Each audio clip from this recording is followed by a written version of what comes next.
Hello, fellow Star Wars fans. My name is Star Raptor, and welcome to the channel. This is my spoiler-free review for Star Wars Shadow of the Sith, written by Adam Christopher. So this book does a lot. To break it all down, this entire book was basically spun out of some dialogue out of The Rise of Skywalker. When we first meet Lando there on Pasaana, he's mentioning Ochia Bestoon. He mentions Exegol and how Luke and him hit a dead end. So it's all about Luke and Lando about 10 years before Exegol, but it also intertwines with Rey and her parents at a young age.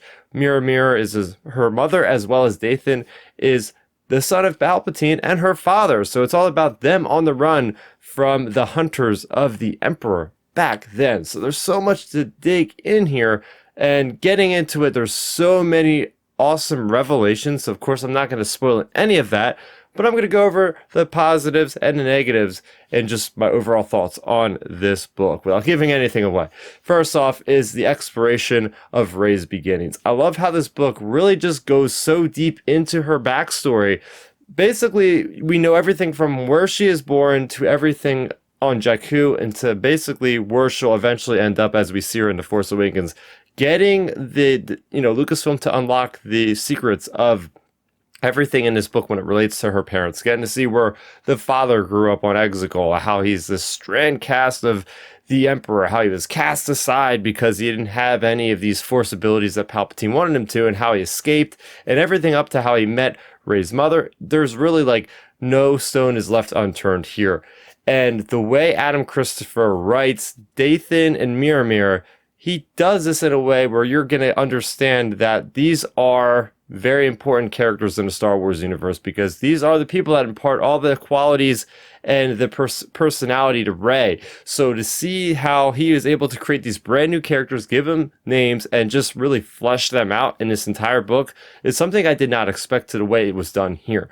The other characters that I really like in this story are Lando, as well as Luke, as well as Ochia Bestoon. Ochia Bestoon has been developing a lot over the Greg Pak run of the Darth Vader series, but he's given even more motivation. We get to see more about this character we see for literally 2 seconds in The Rise of Skywalker, to see him embellished, to see him have that kind of personality, but then also see about Lando and about how he has a kid that was kidnapped. So there's a lot of stuff going into this really deep, dark stuff, but Lando is that shining light that he keeps going back to and getting to catch up with Luke. This is the first story that we're getting in between Return of the Jedi and The Force Awakens, where Lucasfilms let the author really go and take Luke to a brand new place, seeing him, his pre-established temple's been going on for a few years at this point, but seeing that full power of Luke Skywalker in his heyday, seeing him going around trying to collect Sith relics and just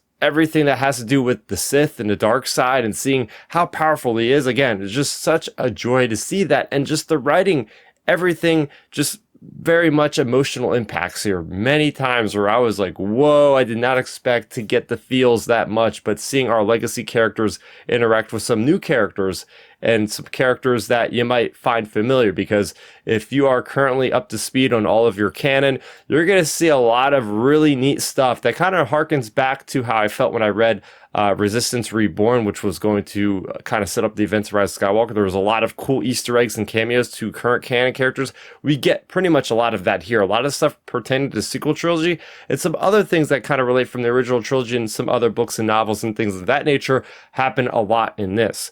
I will say the pacing in this story is fantastic. For a book that is one of the larger Star Wars books, it's at 460 something pages.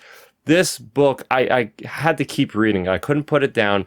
Reminding me of Harry Potter or Lord of the Rings, where there's always something going on where you kind of have to stay up past your bedtime to get as far as you can. That's probably the best thing I can talk about when it comes to a book, is the amount of pacing and the speed at which you just want to keep going. You want to see what happens next, right? That kind of television cliffhanger kind of thing in each chapter.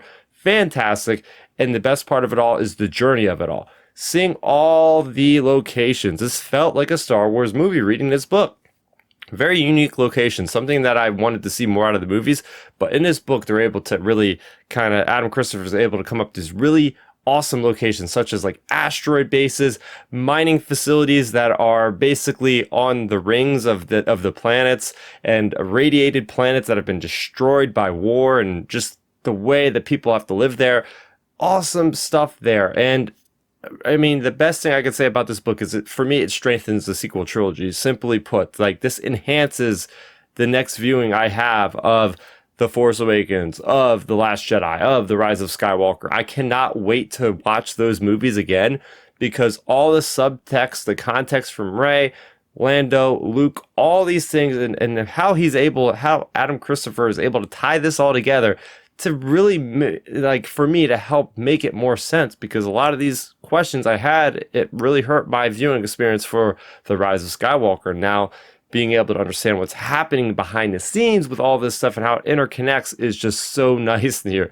The only negatives I will say is there's this one or two plot lines that didn't feel fully resolved. It felt like we were going to get more of an impact, more of an ending, and they just kind of left it there, whether or not we're going to get a continuation to some of these stories in the future, or if Lucasfilm just kind of like didn't want Adam Christopher to really address those certain things yet, because maybe they'll have them in a movie or something, or a TV show on Disney Plus. Who knows? But with that being said, this is definitely a highlight for me for this year, for sure. And one of the highlights for one of the more recent years in Star Wars canon. I got to give this a 9 out of 10. If you guys are somewhat interested in the sequel trilogy content, you're going to want to read this. I've pretty much say that this is essential reading if you are a fan of Luke, if you are a fan of Rey, if you are a fan of Lando. If you just want to have your experience strengthened with the sequel trilogy, definitely pick up Shadow of the Sith. For more on Star Wars and everything else relating to pop culture, you're already in the right place. Make sure you go ahead and subscribe to the channel for more on Star Wars, as well as every Friday we put up the Outer Rim transmission. Me and my co-hosts talk about the latest Star Wars news and everything else that we feel like talking when it comes to Star Wars. So that's going to do it for me, Startup. Thank you so much for watching, and may the Force be with you always.